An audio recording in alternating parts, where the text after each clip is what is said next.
Welcome, everybody, and thank you for joining us today for the JL Farmakis Regional Webinar Series. This is the second of a series of webinars that allows you to hear from farmers about the issues that are unique to their region. As a reminder, JL Farmakis represents more than 50 print, radio, and digital ag media partners throughout the country, including Ag Alert magazine in California, and of course, AgNet Media. So let's get right to it here. We know everyone's time is busy, and especially our growers. So quick introductions of who we have today. Christine Gemperle, almond grower of a 135-acre family farm with her brother in the San Joaquin Valley. Christine also serves on the Almond Board of California's board and is very involved in their Sustainability 2025 goals. Christine, welcome. Thank you for taking some time. Hi, it's nice to be here today. Yeah, we were working this morning. Actually, my brother and I work all the acres by ourselves. And so we're really intimately connected with every aspect of what goes on in our orchards inside and outside of the industry, as well as it affects us. We'll leapfrog over to the East Coast here. Lee Jones manages 6,000 acres of citrus in Florida, consults for an additional 3,000 acres. And with all of that extra free time, he also owns 40 acres of his own in Southern Florida. Lee, you're very well known in the industry. You've been at the forefront of helping everybody cope with HLB citrus greening. Thank you for joining us today. Thank you. I'm glad to be here. Finally, we have Anthony Ratto. Anthony, fourth generation farmer, family farm, going for more than 100 years now. That is amazing to hear. Ratto has acres in Modesto, California, around Modesto, California, and Yuma, Arizona.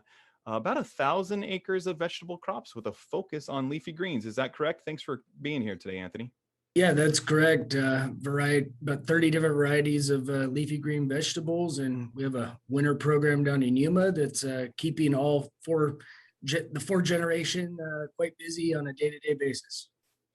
Very good. We're going to have a very casual conversation today. Hopefully, get some knowledge of what you guys are thinking about on a day-to-day basis and what goes through your heads as you make decisions while you're in the field growing food. So I know I've talked to growers enough to know that asking them what keeps them up at night is a loaded question. So I won't use that terminology. But talking about day-to-day issues here, things that you think about on a regular basis. As we talked about before, Anthony, we'll start with you. You mentioned labor. I'm sure it's an issue too with some of our other panelists, but labor is always going to be an issue. You rely on this. What are some of the labor savings things that you're looking at to make it through? Well, yeah, that's correct. The 1,000 acres is highly dependent on hands, and ag labor is really important to us, both from planting through harvest to sales and getting product to the market. Labor, I feel like as an industry, we've been talking about it for at least 10, 15 years since I've been involved, and it's not getting any better. So it's an ongoing challenge daily that we get to deal with. We're always looking at new technologies that are out there. So there's cultivating, weeding, thinning technologies that continue to make progress in the space. I saw an interesting article a week or two ago about a laser robotic weeder. And so that's something that we definitely want to jump in and explore. As far as harvesting, there's harvesting aids. There's been a lot of progress in the Salinas Valley. When people are doing 50 acres a day or in a week of lettuce or romaine, automation kind of tends itself to those types of players. What we're doing is all bunch items, and so we've yet to get the robotics to have the fingers and coordination that the human hand does, but there's definitely interest and progress being made. Very good. The elephant in the room for California growers is water. Anthony, I'm sure you could probably talk about that too. But Christine, you and I talked about this a little bit. Drought declaration just came out for more counties in California. Water irrigation is always going to be a big issue for California growers. What are some things you guys are doing for water savings, looking at this on your land? Well, a lot of the developments that we've made on our property comes down to the equipment that we're installing. So on our front piece right here at my home, we've put in new trees, and we've put in, for the first 2 years of the trees, we're putting in micro sprinklers with a very small pattern. So it goes just where the tree roots are, and we're able to cut back on water by probably about 80%, and we're not watering an area that the tree doesn't need yet. And then later we'll switch that over to a full coverage pattern when the roots are very large. Down in Gustine, our other ranch that has severe water deficiencies because of the drought, we're going to be redeveloping, and we're going to be putting in subsurface irrigation. So we should be able to water the trees with a lot less water, because we're not going to be losing water to evaporation. And also we're going to be able to deliver our fertilizer way more efficiently, and probably be able to cut back on that and get it just where it needs to be, and really take out that volatilization part of fertilizing that is a problem. And we also employ deficit irrigation strategies, which are really strategic and really cut back on some orchard problems like hole rot, if you get it right. It's really about getting water to the trees exactly where they need it and when they need it. And there's a lot of great equipment out there that enables that. Let's continue that precision irrigation conversation here with Lee. Lee in Florida. I know water quality, you have to do a couple different things for what the water has in it, but let's talk about citrus greening. It's the elephant in the room for you. You have to really baby these roots. You have to really, the lack of a better term is spoon feed. Irrigation's a big part of that because it allows you to do that, right? Correct. Yeah. In citrus, we've got every issue you can imagine, but greening is the big elephant in the room. And with greening disease, what we've learned as growers is that you've got to spoon feed the irrigation, the water, and also the nutrients, because with greening disease, it's an Asian citrusillid that transmits the disease, and it pierces the phloem, and then the bacteria goes all through the phloem, but it ends up in the roots. So you end up with a lot of root dieback, and a lot of the studies have shown that the roots are continuously flushing. They're growing and then they're dying back, growing and dying back, and every time they grow back, they're growing back into areas that have already been mined. So you've got to slow feed the tree, put the nutrients down quite often, and water smaller, shorter intervals more often. Yeah, it's about keeping those roots as healthy as possible, right? I mean, the disease attacks the roots here. Correct. Yeah, and if you don't slow feed it, if you do it the way, we used to, back in the day, we'd fertilize maybe 3 times a year, and large amounts, 60 to 70 pounds of nitrogen. And but now, if you get a big rain and it leaches down, the breeding has diminished because of greening disease. So if you don't have that large rooting area anymore, you got to slow feed and put the nutrients where they need to be more often. Oh, and it sounds like in both areas, and Christine, you can jump in first on this, but in both areas, you're trying to make every product you put on the tree in the soil is used by the tree. You're not trying to oversaturate it. I mean, you need that to be as efficient as possible in that process. Right.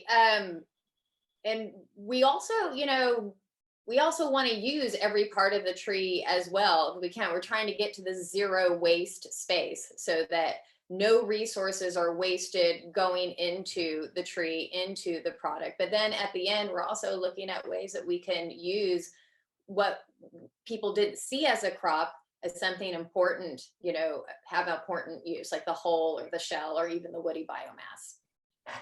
Very good. Let's get involved here a little bit and talk about sustainability. That is a big term, I know, both for just continuing to grow and also being financially able to continue to grow. When we talked about sustainability, Christine, you talked about cover crops and everything that's looking into some of the ways to introduce more organic matter. One of the ones that's very interesting is whole orchard recycling. It does a lot for the soil. You guys are now implementing this. What is it doing for you? Whole orchard recycling is probably one of our most exciting cultural practices that we're moving into. So at the end of the orchard's life cycle, which is about 25 years, we take the whole orchard and we grind it up and shred it. And then we spread those chips all over the area where the orchard was and incorporate it into the soil. So what you're doing is you're sequestering carbon that otherwise might have been burned or in the past was used in cogeneration plants. So you're sequestering that in the soil, but it also is adding organic matter to your soil, which is great. And we did find that it actually can help with adding 20% moisture holding, water holding capacity. And that's kind of a game changer here in California when we're dealing with these drought situations and having to cut back on water, because what it enables the trees to experience less stress, because that water is just not disappearing as quickly as it might have. Lee, you talk about financial sustainability. What you just talked about and how you're having to manage trees is a lot different from where it used to be. That cost for managing trees has to be much higher now. Yeah, our production cost, back in 2000, 2004, we were at about $800 to $1,000 an acre. Now we're close to $2,000 an acre. That's it's more than just fertilizer, right? You guys are putting other nutrients on the tree too? Yeah, we're having to feed it on the top and bottom. You got to feed both ends of the tree. In the past, we didn't really do a lot of foliar feeding. As a little bit, we would supplement a little of the minor nutrients, maybe some glucoheptanate, minor nutrient packages or whatever. But now we're really hitting both ends with N, P, and K, and all the minors as well. Anthony, same thing with you. When you talk about financial sustainability here, you talked about labor early. You talked about the laser guided weed remover. I mean, robotics is going to be something that you're going to end up having to rely on here moving forward to stay sustainable. Yeah, definitely.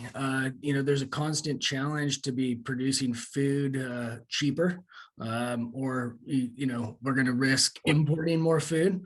And so, the fresh vegetable industry as a whole needs to really figure that out. And I know that there's groups like Western Growers that are kind of leading the charge and trying to pool resources, because there's only a few companies that really have the means of taking on these challenges alone. So taking a more of a group or industry approach is the only way it's going to happen. And just to kind of piggyback a little bit more on the fertilizer, like you mentioned, these are all expensive inputs. And so, in California, there's some in the government who think that we just randomly put nitrogen out willy-nilly because it's free, but no, it costs a lot of money. And so farmers are trying to be as precise as possible to only put out what the plant or the tree, the product needs to be successful and thrive, because we're not in the business of throwing dollars out there just for the heck of it. That doesn't make any sense at all. Yeah, a lot of people don't understand is the more you spoon feed, that actually translates into more labor as well, because that's more passes through the orchard with your aerial sprayer or your air blast, or it's not just the product, it's labor as well. Yeah, you're adding cost on multiple levels there, basically. When you talk about some of the new technologies too, Christine, I know your industry is looking at off-ground harvest, possibly reducing some costs there as well. These are all ideas that industries are forced to look at because things aren't getting any better. You have to, try and stay sustainably, efficient as possible. Right. The biggest problem with off-ground harvest is it will change everything from the way you design an orchard to how those nuts are handled at the processor end. It's not just like, oh, during harvest, this is what changes. But I mean, your trees need to be able to handle that equipment. Your orchard needs to be designed so that equipment can get through it. And then at the other end with the handlers, the huller and the sheller and the processor, what if those nuts come in green? Do we have to dry them now? So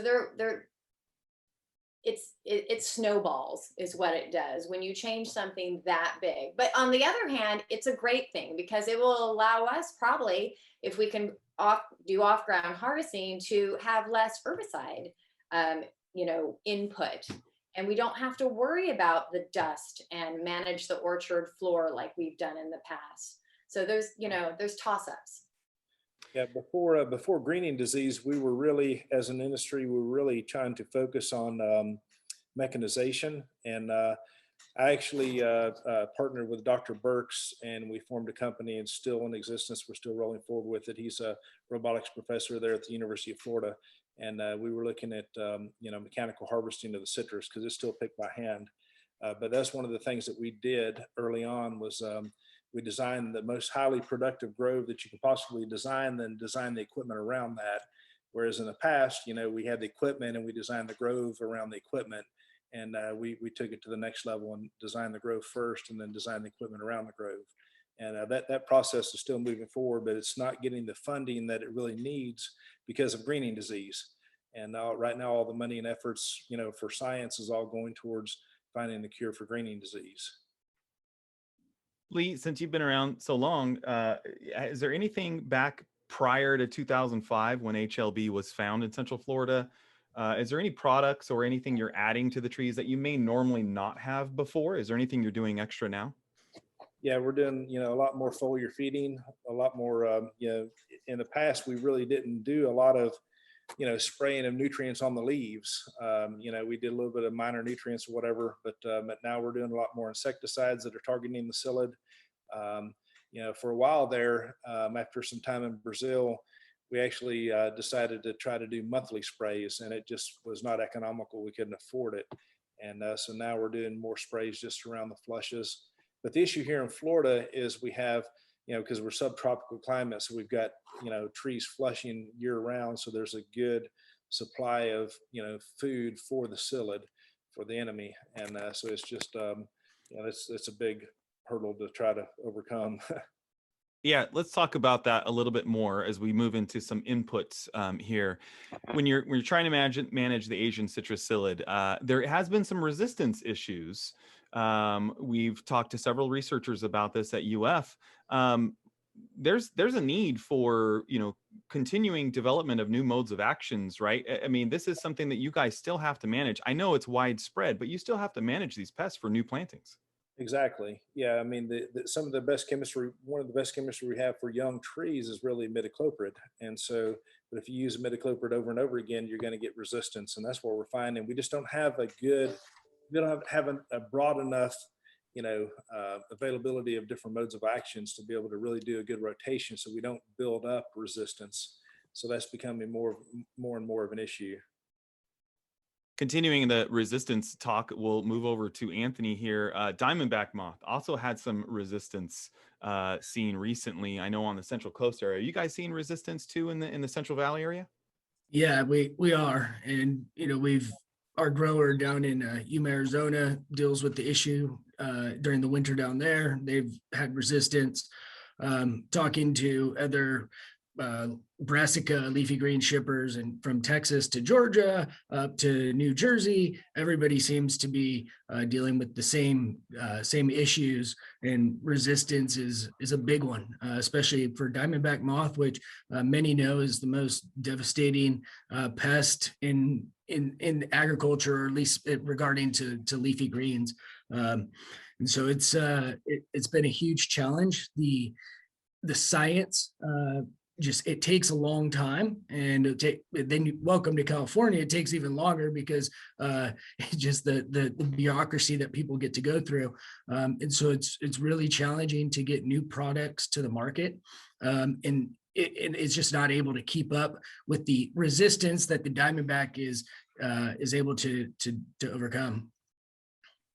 We'll go a little bit more into the process of trying to get one of those products to market too a little bit later. But how important, this is to both Anthony and Lee. We'll start with you first, Lee. How important is it to have that local research done in your area? Things act differently in different plots, let alone different states, let alone different countries. To have something local, how important is that for you? extremely important. Yeah, I work closely with UF-IFAS, and we've got a lot of different trials that we've had through the years out in the fields working with them, and really a lot of the science. Now there's actually a new program from the state called CRAFT, and that's where growers are, and I'm a part of that as well. That's where growers are actually doing different research trials alongside the researchers, trying to find some sustainable ways of growing the citrus in the face of greening disease. We're all in hopes that eventually there will be a cure. I think it's probably going to come through a resistant rootstock eventually, but but as an industry, we've taken a real strong stance against GMO because we want the orange juice to have more of a healthy thought process or whatever for the consumer. But anyway, that's where we're at on that. Yeah, marketing challenges, right? Anthony, you probably rely on UC Cooperative Extension. Have you participated in any trials? Yeah, we do. We're actually actively working on one for basil. Basil doesn't have a lot of herbicides that are registered to it, and it's traditionally it's very slow to germinate, and so therefore your weeds have the opportunity to come up just as quick or quicker than the basil seed. So we're actively engaged with the UC Extension on a trial there. Saw an article last week that actually an Ag Alert that over in Salinas, there's a new aphid in the lettuce. And so they were engaged with the UC system there. It just seems like there's either not the concern or not the dollars to go around. And within California, we have some of these bigger industries, almonds being one of them, which would drive a lot of research because there's a lot of players and a lot of money. But bok choy, for example, doesn't get the same type of funding, or even basil for that matter, that a big item would. And so it's all, if we're going to continue to produce specialty crops, we need as much assistance from the retailers and scientists and education as possible. Well, let's go ahead. Go ahead, Lee. I wish the process was a little different, because it seems like there's a lot of money wasted on, especially for us specialty crop, folks. It's there's a lot of money wasted on additional labeling for citrus or basil or whatever. It seems like when the product's getting labeled, it should just look at all the crops in general, the soil types, the region or whatever, and be able to have a blanket label, rather than specifying each individual crop and having to spend the money for each individual thing. Agreed. Let's stick on almonds. Anthony brought it up, and we'll switch over to Christine here. Christine, the big one for you is navel orangeworm, NOW. Right. That's the one that gets you, because you don't know until the end how much it's hurt you. You have a bunch of damaged product. Talk about navel orangeworm, how big of an issue it is in the industry. It's our biggest issue right now when it comes to insect damage. And we've seen an increase over the years, a dramatic increase. And I think some of that has to do with the fact that there are more almonds now in California. And so there's more habitat for the navel orangeworm. It's also a problem in pistachios as well. And there's more pistachios. But it's also gotten warmer. And so the insect now is able to have more life cycles, more generations during a year. And with each generation, that population gets bigger and bigger and bigger. And so by the time you get to where your hole is split open right before it dries and harvest, that population has gotten pretty big. So people used to do one spray. Now people sometimes are doing 2. And I've heard of South Valley people doing 3. It's still not solving the problem. We also did orchard sanitation, which is getting those old tree nuts that were stuck in the tree out and on the ground, because that's where they overwinter. But one of the things we're looking at now is sterile insect technology. So when you release sterile insects to mate, and before that, in the last, I would say 8 years, there has also been mating disruption, and you put little puffers in your orchard that puts out a pheromone that confuses the moths so they don't mate with one another. And those have actually been shown to work really well.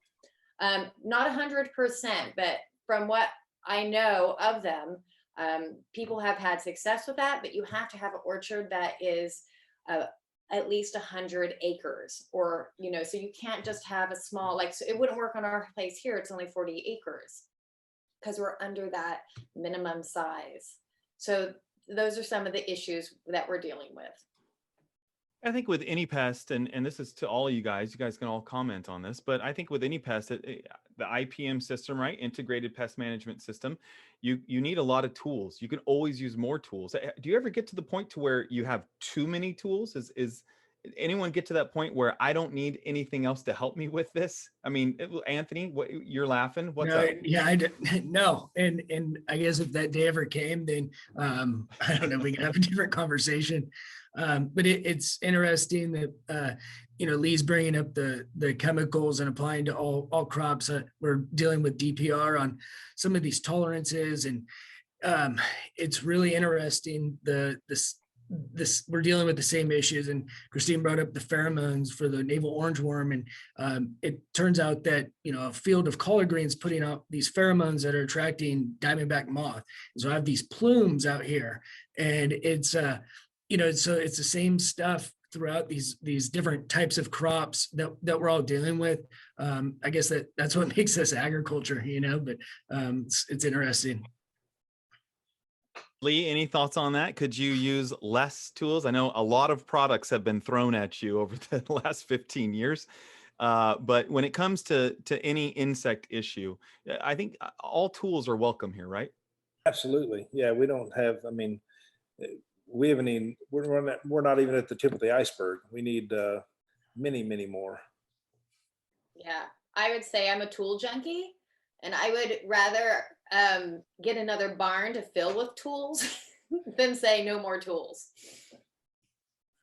Very good. Yeah, I mean, between mating disruption, beneficial insects, the pesticides themselves, you know, these are all tools that are going to have to work together. And I think there are places for other tools to fit in. You know, you talked about sanitation, Christine, but do you see spots? We can use navel orangeworm as an example. Do you see a spot in your system to add another tool? You said 3 sprays may not be enough. Do you see tools there for being able to add something else to it? Well, is my hope one day that a tool gets added that maybe eliminates those 3 sprays. You know, it would be nice if we didn't have to do that, because right before harvest, you're pretty busy. And the last thing you want to do is, you know, drop all your harvest prep and get in a sprayer all night to spray navel orangeworm yet again. So yeah, I would like something. That's why I like the idea of the puffers in the orchard, because they're just doing the job for you. You know, they're just out there and on their own. You know, you don't have to do anything to them, and you don't have to, well, you have to pay for them, but you don't have to pay them. Anthony, you talked about weeds too when we touched base before. Weed issues always a problem. The importance of you know, new products for that too. We see a lot of resistance issues both in California and Florida. Need for more products there, right? Yeah, definitely. You know, nutgrass is our biggest challenge just because of how difficult it is to kill. It seems like you go pull nutgrass or weed nutgrass, and it just makes it angrier and comes back twice as strong. You know, we broadcast Roundup on a couple fields about 2 weeks ago, and you go back out there and they're still greener than a baseball field. So it's a huge challenge for us. You know, there are some herbicides out there for nutgrass specifically, but then we're dealing with plant backs restrictions, or even our crops pulling up some of those herbicides maybe a year, 2 years down the line, and then having a MRL tolerance within the Department of Public Pesticide Resources. So it's there doesn't seem like there's any easy fixes available to us. But weeds in general are an issue, and they're very expensive to go take care of, both with herbicides, but then by hand if you get to that point. Lee, I'm sure you could probably reiterate that statement. They're an issue. Weeds are an issue, and they're costly. Sure. Absolutely. I mean, they're going to reduce your your production. I mean, there's been a lot of research out there that shows you really need to take care of your weeds, in the springtime window in particular. But here in Florida, we've got pressures year round. It's not, we don't really have an off season. And the issue we have, like even the availability of Roundup, I mean, it's getting, tighter and tighter. And so on the herbicide spectrum, we're, our toolbox is becoming more and more empty all the time. And there's real issues there. In Gramoxone now, we've got to, each applicator has got to be licensed to be able to put the Gramoxone out, which is crazy, but we're having to do that now too.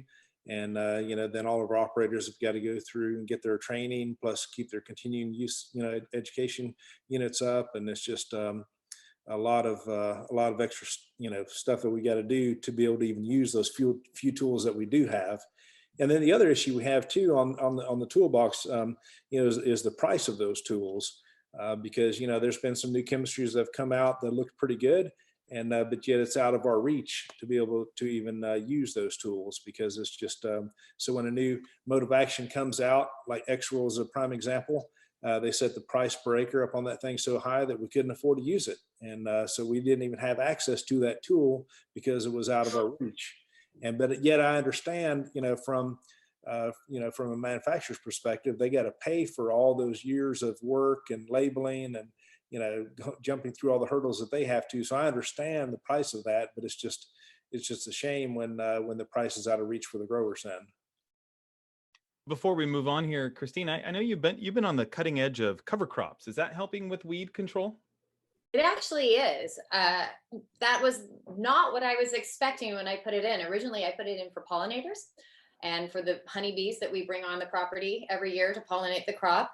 But I found when I left it for a lot longer time, it outcompeted a lot of weeds. And just last year, I had done some alternate mowing where I mowed some spots and then didn't mow some other spots. And I realized when I mowed early, the nut grass that you talk about came back earlier. And of course, it was really strong. If I left that cover crop in a lot longer until June, by the time I mowed it, I had already passed that window of when nut grass likes to really come up in the spring. And so the nut grass in that area never really took hold, because it was just outshaded, outcompeted by the heavy clover. You were shaking your head. You have the same experience there? Yeah. I put a cover crop across a 40-acre block, and it was pretty impressive. I experienced the same thing, reduced weed pressure. And what it did to the ground was pretty amazing. It is. I mean, if you're putting in some sort of legume, you're going to be getting some free nitrogen there. There's a lot of, and the water penetration is great. I mean, the soil just holds the water so much if you're doing this year after year. And you can, if you have a big rain event when you have cover crop, you can still get in there and do stuff. It doesn't become a quagmire. I started a compost test. I guess that was probably about 97, 98, somewhere in there. And we started working with compost a little bit in our one grove at Indiantown. It's pretty interesting because I did a trial where I put out 3 tons per acre, 7 tons, and then 20 tons just to really overdo it and see where we were at. It's pretty impressive. There was a visual response difference, a huge difference between 3 and 7 tons per acre. And then between 7 and 20, I didn't see a difference. And I was talking to somebody that had some old research articles back from the University of Florida back in, I think it was the 50s. And that's what they recommended was 7 tons per acre. So that was pretty interesting. But then also on the cover crop, what really got me interested in the cover crop was another grower who's I've worked with for long, Ed James. He started working with cover crops, and I was looking at his grove, and I was amazed at the amount of beneficials that were in his grove, and there was just not that many psyllids, and it was pretty impressive. I was like, wow, what's going on here? Because we had an organic block of citrus where we continuously release beneficials, but we could never get the populations to sustain. Mm-hmm. And so I called up Dr. Hoy there at the University of Florida and started talking to her. And I said, so what do these beneficials feed on when the bad guys aren't there for them to eat, for them to survive? And she told me on pollen. So I think that's what's happening with these cover crops is, the beneficials are able to feed on the pollen when the bad guys aren't there. And then when the bad guys come in, they can zap them in a hurry. And so I thought that's pretty interesting. So there's a lot of, we're really looking pretty heavily at cover crops here in Florida. Yeah, I think I have definitely seen the beneficials come in heavy. I mean, my place is literally covered in ladybugs during the spring because I leave that cover crop up. And last year, actually, I didn't spray for mites I just cut out a spray completely. And it was a risk when I did. I said, I'm not going to do it. I know I have a lot of good insects here. And then it turned out it was a great choice. It was money I didn't have to spend. And the organic matter too. I mean, it's pretty impressive. I mean, when you look at the amount of organic matter we're adding to the soil with cover crops, I mean, there was some research done that showed about 20 tons per acre. Yeah. It was pretty huge. Yeah. It's hard to change the soil. It's really hard to change your soil unless you have massive inputs, but that's a massive input. Yeah. We'll touch a little bit more on a couple of those things you talked about. I didn't realize that in our introduction, I needed to add Christine and Lee as cover crop salesmen. So I'll put that out there next time. To stick on inputs a little bit more. We're talking about biologicals. We hear more and more about this. These are not new ideas. There are new products. But they're not new ideas. Anthony, let's start with you in what you're doing with leafy greens and vegetables. Is there a need for quote unquote softer products out there? Is there a need for that? I mean, I know we keep losing tools. Is there a need for some of these softer products out there? Not necessarily, from my opinion. We're dabbling, I should say, with some organic products here. The valley gets really warm, and we're dealing with a lot of aphid, primarily in the organics. So we're planting alyssum to try and host the parasitic flies and ladybugs and such.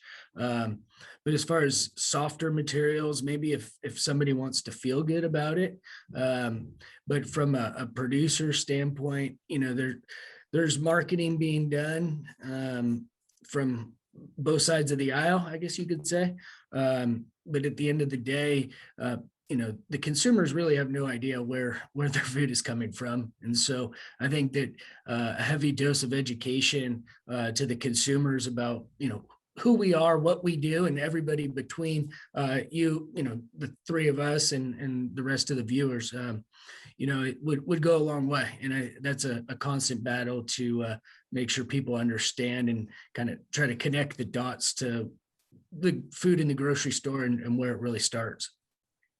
Yeah. And, biostimulants, biopesticides, that whole biological category, it can be a little confusing, and there's a lot of products out there, right? I know Lee will use the term snake oil here in a minute, but there is a lot of that out there, and it can be confusing. Christine, you mentioned the beneficial insect part of this. Spider mites is a great example. You can get by sometimes not treating. You eliminated one complete spray from that. With biologicals, do you think there could be an integrated role here with some of the sustainability goals? I know the Alma board has there, but is there a biological space here to be able to help with some of these sustainability goals? I think there absolutely is, as long as the product works. Sometimes I think maybe we're so used to doing things one way, like kill the insect. Sometimes there are different mechanisms that you can use. Just like I said before, the mating disruption or the sterile insect technology, where you're not actually going in and killing the actual insect, but you're disrupting its life cycle and you're disrupting the next generation. So that, I think, is a really strong way to move forward with some of these pests, in my opinion. Yeah. Lee, your situation's a little bit different, right? You guys are trying to stay afloat until we find a cure. You really need tools now. It's great that this biological industry is growing. Maybe some of these products can help, but you rely solely on field trial importance. I mean, that's huge for you, right? Right. And we are working with some microbes, which you could consider beneficial. But anyway, what we're finding, Dr. Wang at University of Florida there did a lot of research and found that the microbial populations under a greening infected tree were vastly different from those under a healthy tree. And there's a lot of symbiotic relationships that are happening with the roots. The roots are giving off different exudates that are helping the microbes to survive, and those microbes then are helping do conversion of, ammoniacal to nitrate nitrogen so the tree can take it up, or, helping, mine the soils better. And anyway, so we are finding that, compost is a great carbon source for those microbes to help sustain their populations when the roots of the trees are dying back. So that's an added benefit, as well as water holding capacity and everything else. But it's but we are working with some different microbes in the groves as well. Yeah, very interesting. And I know some clarity to the term biostimulant would also help, I'm sure, in the United States. So when you guys are looking at a new product or a new offer, a new tool, something that you haven't used before, you guys just don't buy something and throw it on your field. Who's the first person you call? Who's the first source you go to see if there's anything? Christine, we'll start with you. Who's the first person you go to see if there's any validity behind something? Well, I mean, of course, if it's a new product, I will go to anybody who's used it and ask them their success with it. But also I've gone, with the UC extension, because they do trials. And you hope that actually the company that is putting out the product would do a trial somewhere, maybe in your area. I've hosted trials at my place for new herbicides. So, and of course I get to see it firsthand, but those are the type of people that you want to go to, people who have invested the time and energy in hosting something like that. Lee, you mentioned UF a lot here. I'm assuming UF IFAS and the citrus agents are a big source for you. Go Gators. Yeah, I use UF IFAS a lot, and then also the manufacturers looking at field trials where they've used the new products as well. Anthony, I'm sure you rely on UC Cooperative Extension, but you grower to grower used to, you check in with your buddies and see if they're using it?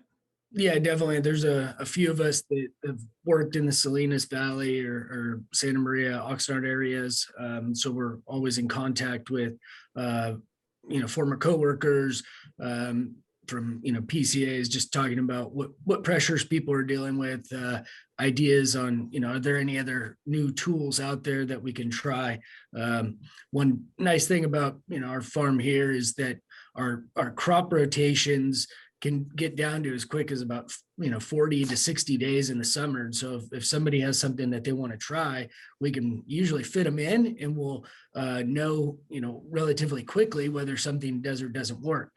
On the flip side is, if somebody wants to tell me that in a year from now I'm going to see XYZ, well, I'm probably going to have 3 crops out of that piece of ground by then, and so it's difficult to to connect the dots there. But yeah, a lot of word of mouth and peer meetings, plus, getting on the different news outlets that we're checking in with daily or weekly, and reading about stuff. Okay. Well, we have several questions, so we're going to get to the Q&A part here for you guys. The first one involves HLB. So Lee, this is going to be you.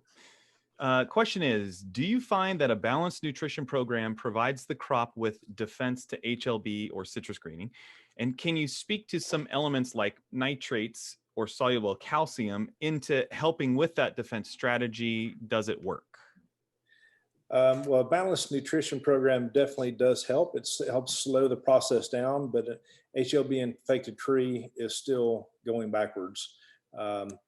You can slow feed it, and also your source of food. I think you talk about nitrates in there. We are finding that, especially on the feeding through the root, if we go with we used to be almost all, maybe ammonium nitrate, which is half nitrate nitrogen, half ammoniacal. But now we try to go more like a 60-40, if you can afford it, at least a 60-40 nitrate nitrogen, because the nitrates are ready to use fuel for the tree. there's no conversion necessary. And like I said, we're having issues with sustaining microbial populations. So we are leaning heavier towards a nitrate-based program.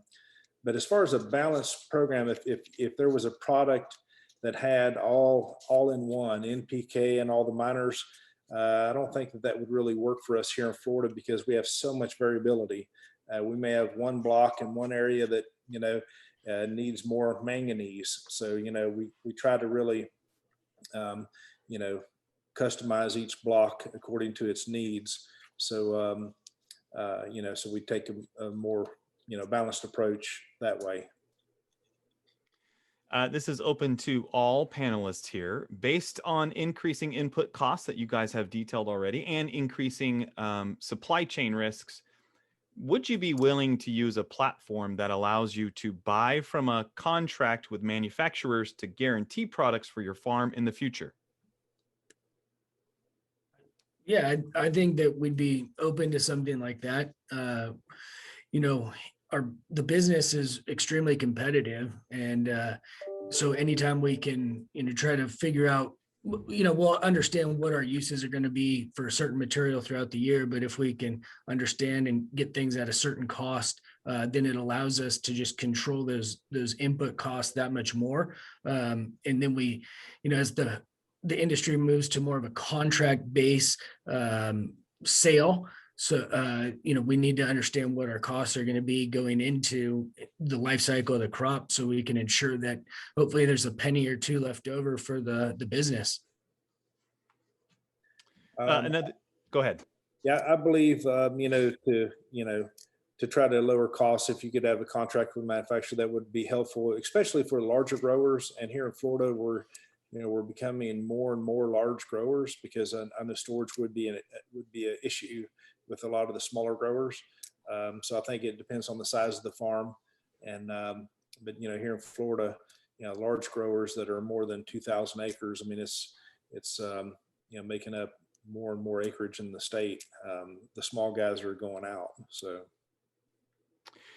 Question to everyone again. Do the pests and diseases discussed here today target healthy plants, or is it usually limited to plants already stressed in some way? And I think I can answer this one for all you guys, is that these pests attack a plant no matter if it's healthy or not, right? Any objection to that? No. No, and they all take a very beautiful looking plant and make it not so beautiful or productive or marketable. And so that's the biggest problem. Now, the continuation of that, Lee, is with an unhealthy tree, which you have to deal with HLB and citrus greening, is you got to worry about all these other diseases. There are other diseases that can attack an unhealthy tree. That's where you see some issues too, right?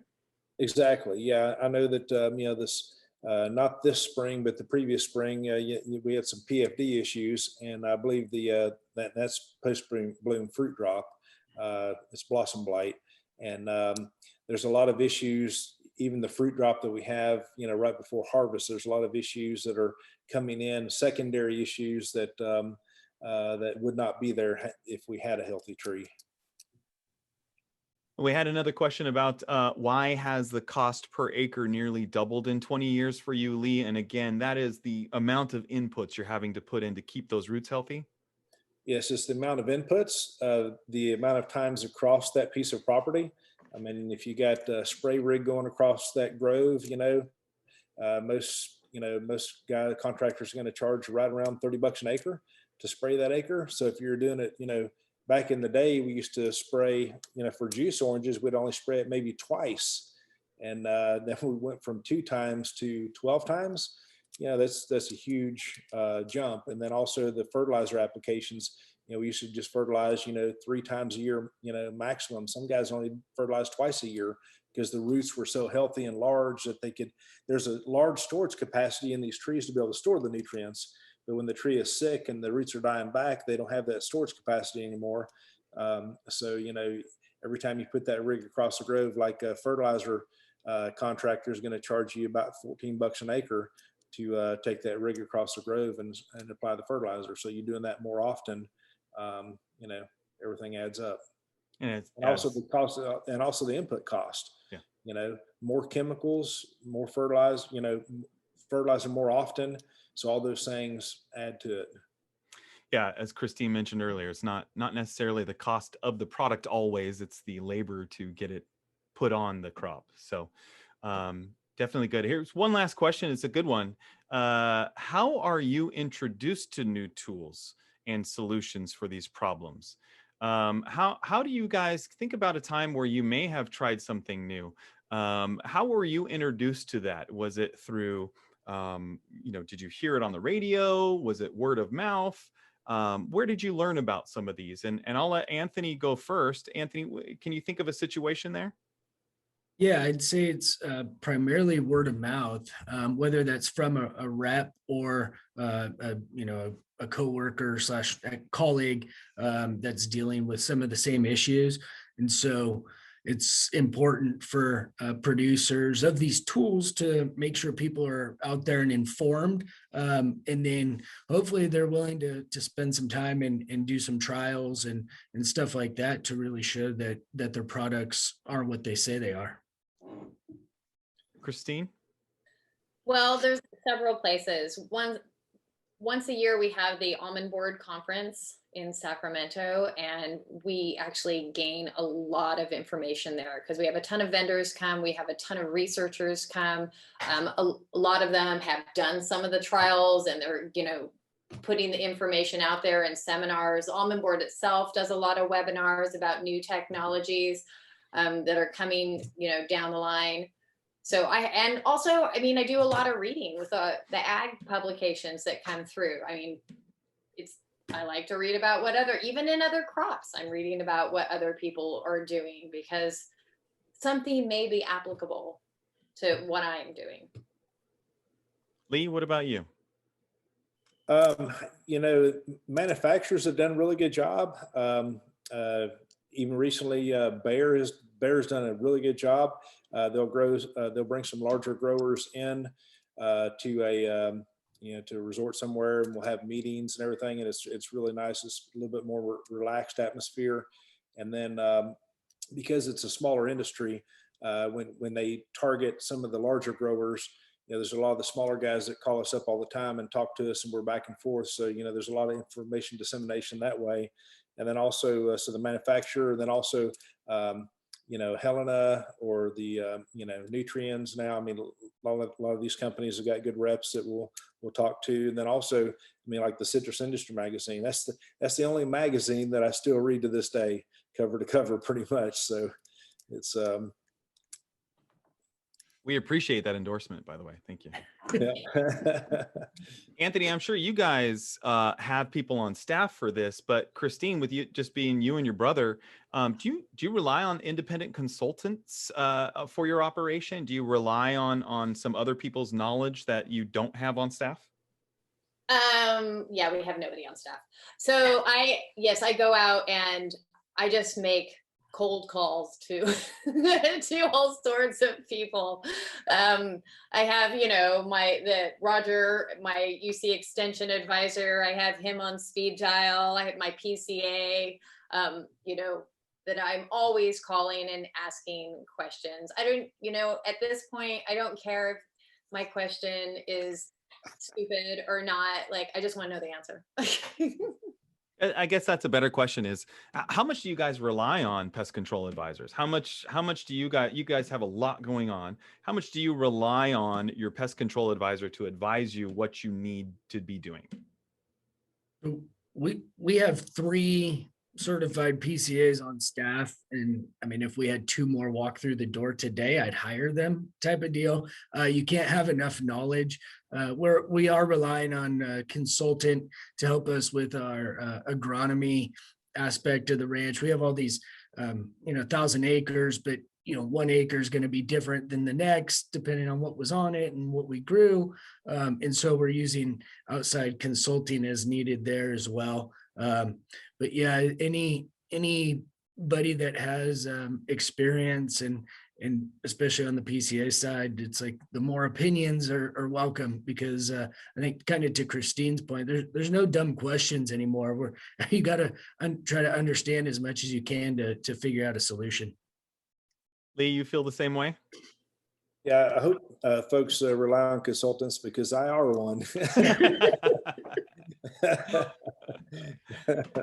Very good, very good. Other than university, we've talked about UF-IFAS, University of California, even the Almonds Conference, where there's a lot of resources. Can you think of anything we haven't talked about that you guys rely on for information? Anything that you catch yourself checking out? I know you mentioned word of mouth, Anthony. Christine, word of mouth with you, or anything else you can think about? Oh yeah. I mean, I talk with other farmers through organizations. I mean, I'm a blue diamond grower, so like us growers get together.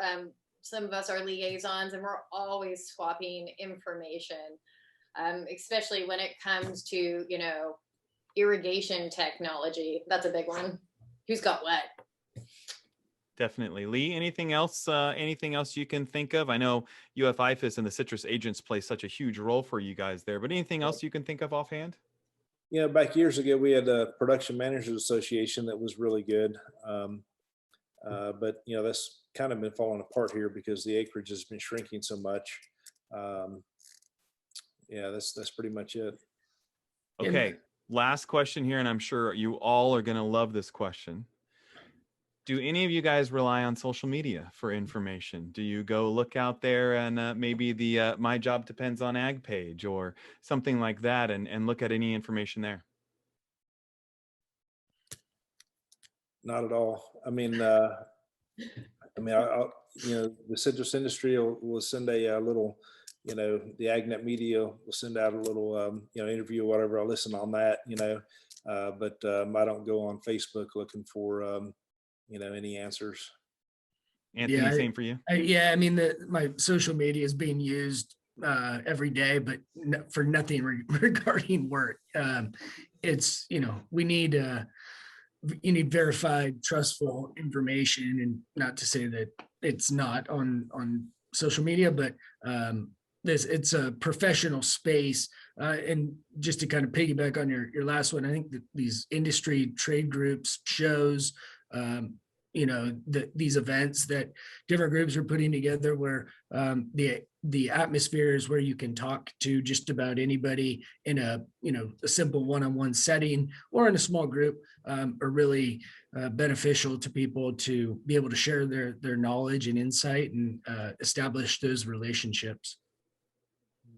Well, I think you have to take it one step further. If you see it on social media, you still want to ask questions about it. So maybe you see it on social media and then you talk to somebody at a show about it. I think that's the talking aspect that you need there, Christine. That's kind of like a follow-up, right? Right. I don't use a ton of social media because I find it depressing. The social media context in which I use it is usually kind of, I would say, filtered for me through the Almond Board. They're really good at getting a lot of the information out there for us. So, yeah. Yeah. Okay, good. Well, we are right at an hour. I don't know how we managed to time that correctly, but we did. So good job, everybody. I want to go ahead and conclude the webinar. I want to thank everybody for taking some time to be on this and at the Specialty Crop Farmer Panel brought to you by JL Farmakis and AgNet Media. We'll be sharing the link again to the webinar later this week so you can watch it again or share it with someone who wasn't able to join us today. Keep an eye out for more information on another of this series from JL Farmakis, the regional series they're doing. The next one will focus on wheat and livestock, and that's coming up later this year. And a big thank you to Christine, Anthony, and Lee. You guys have spent some incredibly valuable time with us over the last couple of weeks. I really appreciate you being here today. And hopefully everyone in this webinar got some good information from the experts in the field, which is you guys. So thank you so much for joining us.